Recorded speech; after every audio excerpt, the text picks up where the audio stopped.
Who Said That? We'll find out what, when, and why famous people said some of the darndest things. So, let's get started.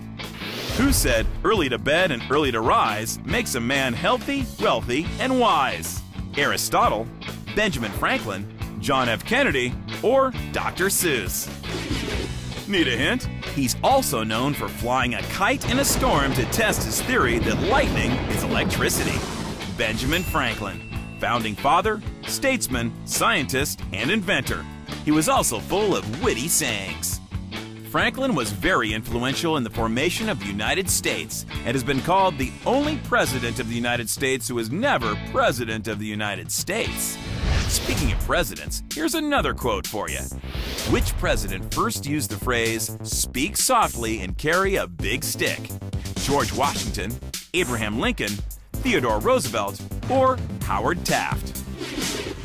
Here's a hint. He had a mustache. Teddy Roosevelt.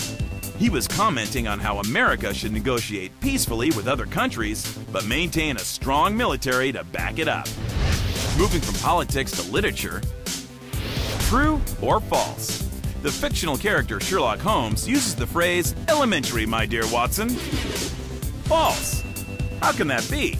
It's one of the most quoted lines in literature. But no, Sherlock Holmes, the detective invented by Sir Arthur Conan Doyle, never utters the phrase in any of Doyle's books. The phrase has been used, however, in films. Mystery solved. Most of us are familiar with this quote from Shakespeare's Romeo and Juliet. "Oh, Romeo, Romeo, wherefore art thou, Romeo?" But what does the word wherefore mean in the quote? Where, why, or when? The answer is why. Where seems to be the obvious choice, but Juliet's not actually looking for Romeo in the garden. She's wondering why the love of her life has to be the son of her family's sworn enemies, the Montagues. She means, why are you Romeo Montague? Why can't you be Romeo Smith? And now it's time for a speed round on Who Said That? Can you name the speaker?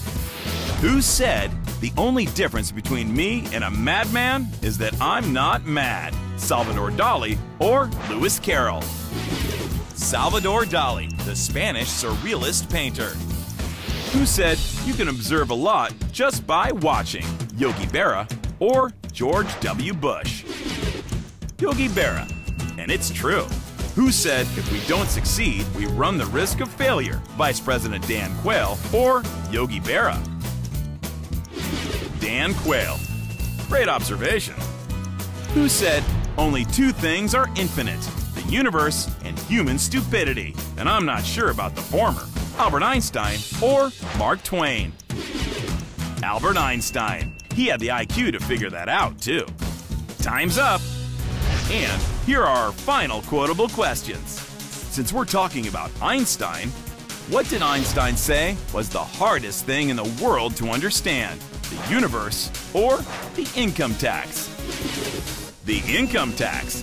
Even the greatest scientific minds get lost in the black hole of the tax code. How about this one? Who said, "It's not the size of the dog in the fight, but the size of the fight in the dog"? Mark Twain or Teddy Roosevelt? Mark Twain. Probably the most quoted American author. But which of the following quotes was not uttered by Mark Twain? "If you don't like the weather in New England, just wait a few minutes," or "Weather forecast for tonight? Dark." The second one. That comes from comedian George Carlin. But Twain did say, "Climate is what we expect, weather is what we get."